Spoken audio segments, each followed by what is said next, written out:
Okay, so welcome to this next video in the playlist on voltage-gated ion channels. In this video what we're going to do is we're going to look at epilepsy, and specifically we're going to look at a potential mechanism by which the antiepileptics known as gabapentinoids, which includes the drug gabapentin and the drug Pregabalin, how they work to treat epilepsy. Now, I should stress that the mechanism of action of these two drugs is very poorly understood. But it's thought, one of the speculated mechanisms by which it works, and is that it interrupts the alpha-2 delta subunit of the voltage-gated calcium channels in some way. It is known to do this. It does intersect the alpha-2 delta subunit, but it isn't known fully whether that is why it has its antiepileptic function. Okay, so let's firstly discuss what epilepsy actually is. So, epilepsy, if someone has an epileptic fit in front of you, what happens is that they start generally, there are different types of epilepsy, but the main type of epilepsy, the most famous type certainly, is that they their muscles start contracting contracting uncontrollably, basically. So they often start shaking because the muscle is contracting and then relaxing and contracting and relaxing, basically. Occasionally, they instead of having shaking attacks, which are known as myoclonic epilepsy. So when you have a muscle that is oscillating backwards and forwards, contracting and then not relaxing, contracting and relaxing, that is known as myoclonus when it's pathological. So if you have an epileptic seizure where your muscles are contracting and then relaxing, contracting and relaxing, that's known as a myoclonic epileptic seizure. Whereas if you have an epileptic seizure where your muscles are just tonically contracting, i.e. they don't stop contracting, they just continue on contracting and contracting, that's known as a tonic epileptic seizure. Okay, so let's discuss what the cause of these epileptic seizures is. Well, basically, it's not understood.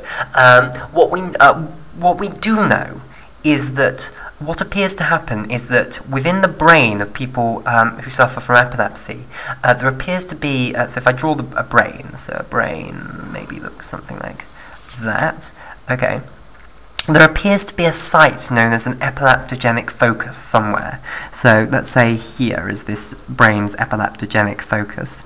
So this is called the epileptogenic focus. And what happens effectively is that all of these neurons in this epileptogenic focus, they start firing synchronously. Now, usually in the brain, neurons are not firing in synchrony. All the neurons are doing their own thing, and everything's just everything's, well, not chaos, but there's no synchrony. You don't have a whole bunch of neurons that are firing in synchrony. Basically what happens in epileptogenic focuses is that all the neurons start firing in synchrony. So you get absolutely loads of neurons which are all firing. So basically they all start firing at the same time, and they all conduct action potentials down their axons. And that's what is believed to lead to epilepsy, that these epileptogenic focuses start firing loads of axons in synchrony. And it is not understood what causes that. In some cases, it can be structural damage to the brain. In other cases, it can be drug-induced or, drug-induced. So we don't fully understand the mechanism by which drugs and structural damage leads to these neurons all firing in synchrony. But what we do know is that happens. And basically, if some of these neurons project into the primary motor cortex, so the primary motor cortex is a part of the brain associated with movement. So a big landmark on the brain is what's known as the central sulcus. So this is the central sulcus here. And basically, that is just a place on the brain where, okay, so the brain, the surface of the brain, if you have a brain in front of you, the surface of the brain is known as the cerebral cortex. And basically, if you were to take a slice of cerebral cortex, what you see is that you have the cortex, which is the cells, the cell bodies of the neurons in there, and then basically you have these sulci where the surface of the brain dips down, and basically right in the centre of the brain you have a very big one of these sulci where you've got basically a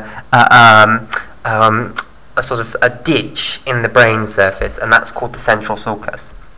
Now, in front of that is a very important part of the brain known as the primary motor cortex. So this area of cortex that's in front of the central sulcus. So if we're now looking, basically we've taken a slice through here like that, and we are now looking at the cortex as though it's in a plane. So this is the central sulcus. Now we're looking from the side. So this is the central sulcus.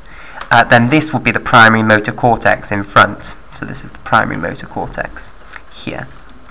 Okay, and the primary motor cortex contains very special neurons called pyramidal neurons, which initiate movement of different parts of the body, basically. So this portion of cortex is full of pyramidal neurons. So these are pyramidal neurons. Okay, and there is what is known as a